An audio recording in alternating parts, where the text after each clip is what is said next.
بسم اللہ الرحمن الرحیم۔ السلام علیکم۔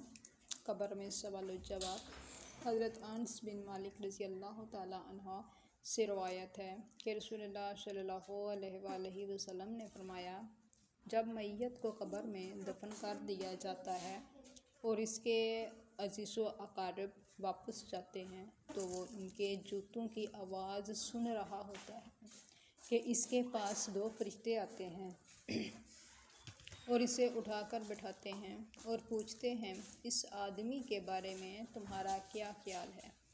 اگر وہ مومن ہے تو جواب دیتا ہے، میں شہادت دیتا ہوں کہ وہ اللہ کے بندے اور رسول ہیں۔ اس سے کہا جاتا ہے، اپنا جہنم کا ٹھکانہ دیکھ لو، اللہ نے اس کے بدلے تمہیں جنت کا ٹھکانہ عطا کیا۔ اللہ کے نبی صلی اللہ علیہ وآلہ وسلم نے فرمایا، وہ جنت و جہنم دونوں کو دیکھے گا۔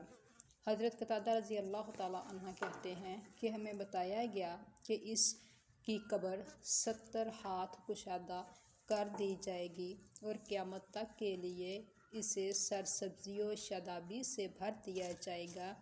اتنا کہنے کے بعد حضرت قتادہ رضی اللہ تعالیٰ عنہ نے پھر حضرت انس رضی اللہ تعالیٰ عنہ کی حدیث بیان کی۔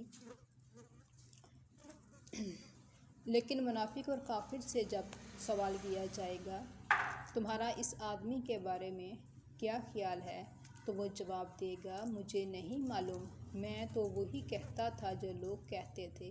اس سے کہا جائے گا، نہ تمہیں معلوم ہے اور نہ تم نے کلام پاک یعنی قرآن پاک کی تلاوت کی۔ پھر اس پر لوہے کے ہتھوڑوں سے ایسی ضرب لگائی جائے گی جس سے وہ اتنی زور سے چیخے گا کہ جن و انس کے علاوہ اس کے آس پاس جو مخلوقات ہیں سب سنیں گی۔